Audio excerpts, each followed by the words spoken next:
ମୁଁ ଓଡ଼ିଆ ଚଳଚ୍ଚିତ୍ରକୁ ବହୁତ ଭଲ ପାଏ। ମୁଁ ନିଜେ ମଧ୍ୟ ଦୁଇଟି ଚଳଚ୍ଚିତ୍ରର ପ୍ରଯୋଜନା ଦେଇଛି, 6ଟି ସିଡି ଫିଲ୍ମର ପ୍ରଯୋଜନା ଦେଇଛି।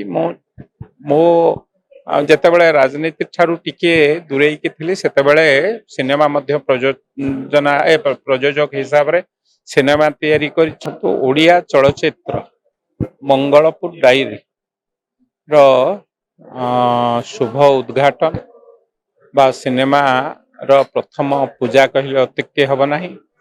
ଓଡ଼ିଆ ଚଳଚ୍ଚିତ୍ର ଭଲ ଚଳଚ୍ଚିତ୍ର ହେବା ଉଚିତ।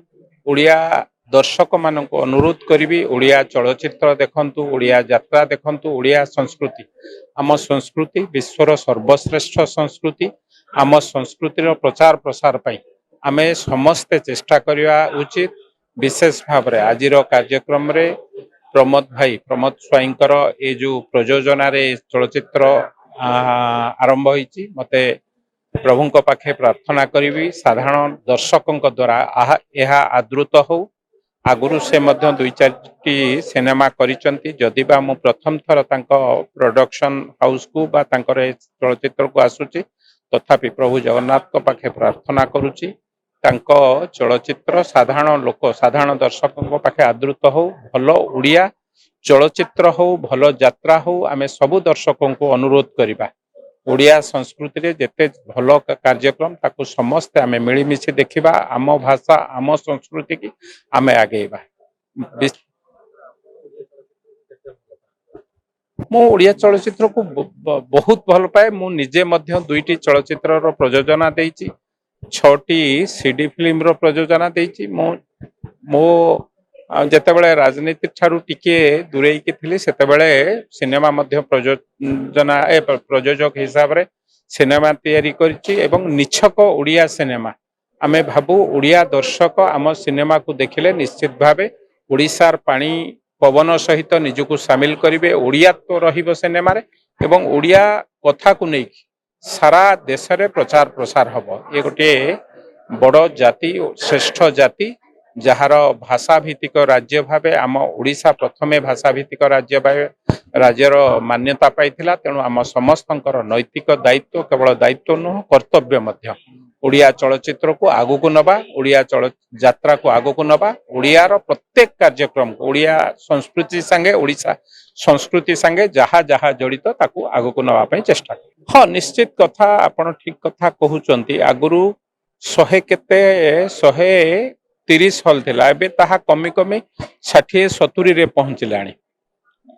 ବିଶେଷ ଭାବରେ ନୂତନ ସରକାର ଆସିଲା ପରେ ରାଜ୍ୟର ମୁଖ୍ୟମନ୍ତ୍ରୀ ମଧ୍ୟ 2 ଥର ବୈଠକ କରିସାରିଲେଣି।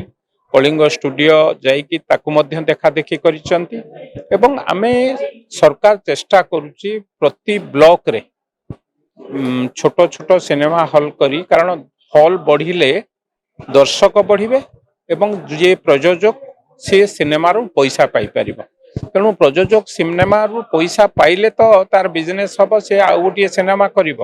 ତେଣୁ ସରକାରଙ୍କ ସହିତ ମୁଁ ନିଶ୍ଚିତ ଭାବେ ସରକାରଙ୍କ ପାଖେ ଅନୁରୋଧ ରଖିବି, ଦର୍ଶକଙ୍କୁ ଦେଖିଲା ଭଳି ଓଡ଼ିଶା ସାରା ପ୍ରତି ବ୍ଲକରେ ଗୋଟିଏ ଗୋଟିଏ ଛୋଟିଆ ହଲ୍ ହେଉ, ସେଥିପାଇଁ ମଧ୍ୟ ପ୍ରୟାସ ଚାଲିଛି। ମୋତେ ଲାଗୁଛି ଏ ଦିଗରେ ସରକାର ଆଉ ଟିକେ ଆଗକୁ ପାଦ ବଢ଼େଇବେ।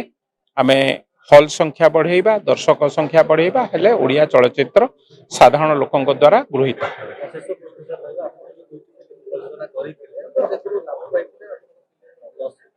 ନାଇଁ, ଗୋଟିଏ ଥିଲା ହସିବ ପୁଣି ମୋ ସୁନା ସଂସାର, ତାହା ଯଦିବା ହିଟ୍ ହେଇଥିଲା, ବେଶୀ ଲାଭ ନ ହେଇଥିଲେ ବି ଆଭରେଜ ମାନେ କ'ଣ ତାକୁ କହିବି, ବ୍ରେକ୍ ଇଭିନ୍ ହେଇଥିଲା।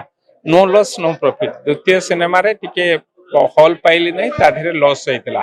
କିନ୍ତୁ ତଥାପି ପ୍ରଯୋଜକ ମାନଙ୍କୁ ମୁଁ କହିବି ହତାଶ ହବାର ନାହିଁ। ଆମେ ସମସ୍ତେ, କାରଣ ଯଦି ଆମେ ଓଡ଼ିଆ ଭାଷାର ଚଳଚ୍ଚିତ୍ରକୁ ସାଧାରଣ ଲୋକଙ୍କ ପାଖେ ନ ପହଞ୍ଚେଇବା, ଏ ରାଜ୍ୟର କଥାକୁ କିଭଳି ଭାବେ ଆଗକୁ ନେବା।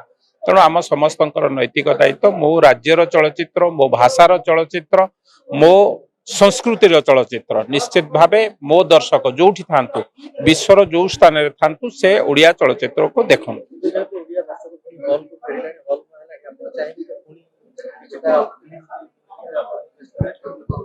नहीं ଏବେ ତ ଆଉ ମୋ ପାଖେ ସମୟ ନାହିଁ ରାଜନୀତି କ୍ଷେତ୍ରରେ ଥିବାରୁ କିନ୍ତୁ ମୁଁ ଦେଖୁଛି ଯୋଉ ତିନୋଟି ସିନେମା ଆସିଲା ସେ ଦୁଇଟି ସିନେମା ମୁଁ ବହୁତ ଦିନ ପରେ ସିନେମା ଦେଖିଲି ଅନ୍ତା ହଉ କି ଜଗନ୍ନାଥଙ୍କର ସଂସ୍କୃତିର ସେ ଚଳଚ୍ଚିତ୍ର ହଉ ଦୁଇଟି ଯାକ ଚଳଚ୍ଚିତ୍ର ତିନୋଟିରୁ ଦୁଇଟି ଚଳଚ୍ଚିତ୍ର ମୁଁ ଦେଖିଛି ଯାହା ହଉ କ୍ରମାଗତ ଭାବେ ତିନୋଟି ଚଳଚ୍ଚିତ୍ର ହିଟ୍ ହବା ନିଶ୍ଚିତ ଭାବେ ଓଡ଼ିଆ ଚଳଚ୍ଚିତ୍ର ଜଗତ ଏ ଇଣ୍ଡଷ୍ଟ୍ରି ପାଇଁ ଗୋଟେ ଖୁସିର ଖବର ଏବଂ ଆମେ ଚେଷ୍ଟା କରିବୁ ପ୍ରଭୁ ଜଗନ୍ନାଥଙ୍କ କୃପାରୁ ସବୁ ପ୍ରଯୋଜକ ଲାଭବାନ ହୁଅନ୍ତୁ ଓଡ଼ିଆ ଚଳଚ୍ଚିତ୍ର ପୁରୁଣା ସେ ଯୋଉ ତାର ଇତିହାସ ଅଛି ପୁଣି ଥରେ ଓଡ଼ିଆ ଚଳଚ୍ଚିତ୍ର ଲୋକ ଦେଖନ୍ତୁ ପ୍ରଯୋଜକ ଲାଭବାନ ହୁଅନ୍ତୁ ଓଡ଼ିଶା କଳାକାର ଆଗକୁ ଯାଆନ୍ତୁ।